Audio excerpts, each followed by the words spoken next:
आज हम लोग जानते हैं सनातन है क्या। सनातन मतलब इसका शाब्दिक अर्थ है शाश्वत, जिसका अर्थ है जो सदा बना रहे, ना तो जिसका आदि है और ना ही जिसका अंत है, जो सदियों पुराना, जब से ब्रह्मांड बना है तब से चलता आ रहा है। सनातन, यह माना जाता है कि सनातन धर्म का ना तो कोई प्रवक्ता है और ना ही कोई संस्थापक है। ये सदियों से ऐसे ही अ, चला आ रहा है और इसे निर्धारित करने के लिए जो है 4 युग बनाए गए हैं। जो पहला है सतयुग और दूसरा है त्रेता युग, तीसरा है द्वापर और चौथा है कलयुग।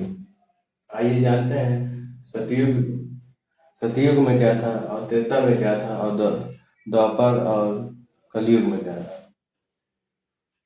इस युग की आयु 17,28,000 वर्ष मानी जाती है और इसे स्वर्ण युग के नाम से भी जानते हैं। स्वर्ण युग के नाम से भी जानते हैं। कहा जाता था इस युग में जो प्राणी थे, जो जीव थे, वो हमेशा 100% सत्य बोलते थे, इसलिए इसे सतयुग कहा गया। और अ, इस युग में जो प्राणी था वह 10 लाख वर्ष, वह जो है 10 लाख वर्ष जीता था। इकाई ढाई से 10 लाख 10 लाख वर्ष जीता था।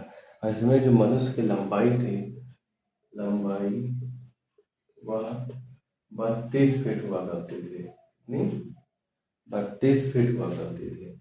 दूसरा है त्रेता युग। यह युग भगवान राम से संबंधित है। माना जाता है कि इस युग में भगवान राम ने अवतार लेकर रावण का संहार किया। इसे त्रेता युग कहते हैं। इसकी आयु 12,96,000 वर्ष मानी जाती है।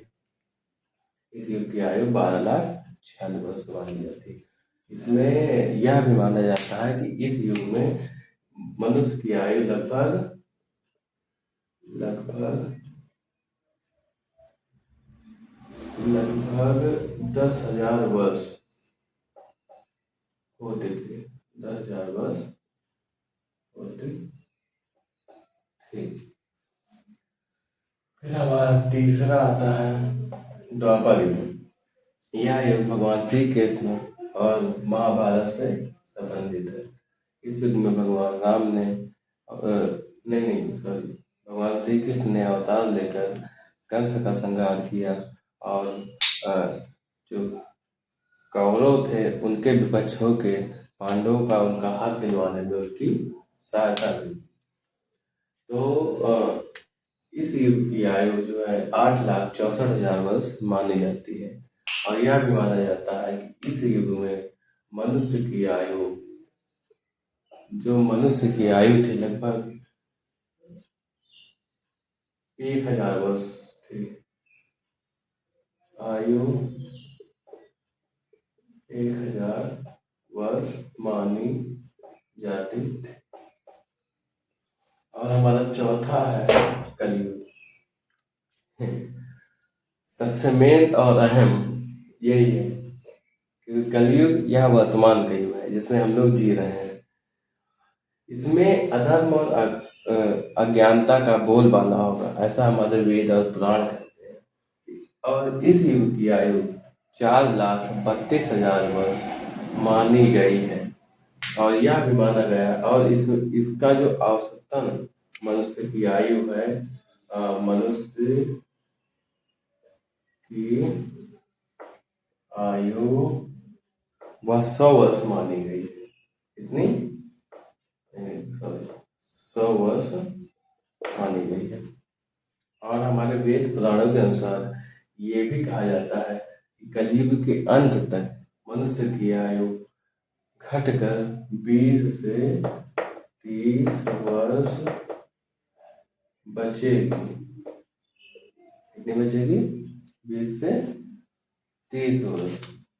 और इसमें इतना अधर्म होगा, इतना अज्ञानता होगा कि जो है भगवान कल्कि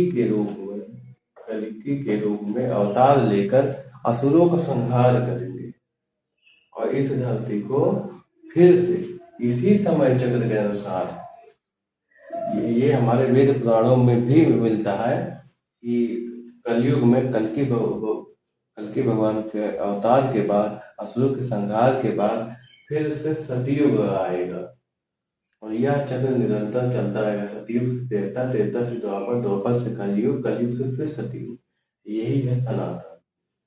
आइए हम लोग ग्राफ के अनुसार समझते हैं कि मतलब सतयुग की आयु 17,28,000 वर्ष है और इसकी 12,096 वर्ष है। द्वापर की आयु 8,64,000 वर्ष है और कलयुग की आयु जो है 4,32,000 वर्ष क्यों है। अब देखिए, ये माना जाता है कि सनातन जो है वह विज्ञान से मिलता जुलता धर्म है, क्योंकि यह धर्म सदियों से चला आ रहा है और यह धर्म एक विज्ञान मतलब विज्ञान से मिलता जुलता धर्म है। इसमें जो चीजें मिलती हैं वो साइंटिफिक प्रूफ होती हैं। आइए देखते हैं सतयुग का नाम सतयुग क्यों पड़ा। अब हम इस चक्र का जो एक हिसाब से वर्ष मानते हैं 17,28,000 वर्ष मानते हैं, ठीक है। सतयुग, अब सतयुग यहाँ आप मान लीजिए यहाँ से शुरू हुआ सतयुग, यहाँ से शुरू हुआ, ये चला, ये चला, ये चला, इसने अपना चक्र पूरा किया। इसकी आयु हो गई 17,28,000 वर्ष। अब आइए हम इसकी बात करते हैं त्रेता युग की। त्रेता युग क्यों पड़ा, मतलब 100 का 75%, समझिए। त्रेता मतलब 25% माइनस, ठीक है। तब ये मान लीजिए इसकी आयु 17,28,000 वर्ष है, तो उसका इसका 75% कितना होगा, इसका जो 75% होगा वो त्रेता युग 12,00,000, ये होगा 12,96,000 वर्ष, ये होगा। अब मान लीजिए, देखिए इसको मैंने 4 भागों में डिवाइड कर दिया, ये और ये और ये। एक की आयु जो मैंने रखी है वो ये है 4,32,000 वर्ष। अब ये इतने की आयु 4,32,000 वर्ष हो गई, 4,32,000 वर्ष, और इतने की आयु 4,32,000 वर्ष, और इतने की आयु 4,32,000 वर्ष। तो ये मान लीजिए यहाँ से शुरू होगा, तो ये यहाँ से जाके इतनी ही आयु जी पाया। इसमें भी कुछ मतलब अधर्म हुआ, कुछ अज्ञानता हुई लोगों में, मतलब जो सतयुग में था सत्य बोलते थे जो थे, वैसा इसमें उससे कम रहा होगा, इसीलिए ये भी अपना पूरा समय नहीं जीत सका, मतलब पूरे समय यू नहीं चल सका। उसके बाद आया, हम बात करते हैं द्वापर की। द्वापर मतलब दुई भाग, सतयुग के दुई भाग। सतयुग, जितनी सतयुग की आयु है उसके हिसाब से द्वापर की आयु आधी रह जाएगी। इसीलिए आइए हम पैराग्राफ की वजह से, अगर मान लीजिए यहाँ से द्वापर शुरू हो, तो यहाँ से शुरू होके ये एक चक्र इसने ये पूरा किया, उसके बाद एक चक्र ये पूरा किया, उसके बाद यही खत्म हो गया, इसका ये चक्र अधूरा रह गया, मतलब 50% इसने जिया और उसके बाद जो है द्वापर समाप्त हो गया। इसमें भी अधर्म रहा होगा, लोग झूठे रहे होंगे, लोग अपनी बात पे अटल नहीं रहे होंगे, इसमें भी कुछ चीजें रही, इसीलिए ये युग भी पूरा नहीं चल सका। अब आते हैं मेन और सबसे अहम जो है कलयुग। अब देखिए, ये अपने चारों भाग में से जो है केवल एक भाग ही जी पाएगा, ऐसा हमारे वेद और पुराण कहते हैं। हालांकि अभी जो है हम लोग अंत तक नहीं है, अभी चरम सीमा पर भी नहीं पहुंचे हैं, अभी तो बस शुरुआत है कलयुग की, ठीक है। तो ये जो है, ये मान लीजिए यहाँ से शुरू होके और यहीं आके खत्म हो जाएगा। ये इसका तिहाई मतलब एक तिहाई भाग बेकार हो जाएगा, क्योंकि ये जी ही नहीं पाएगा।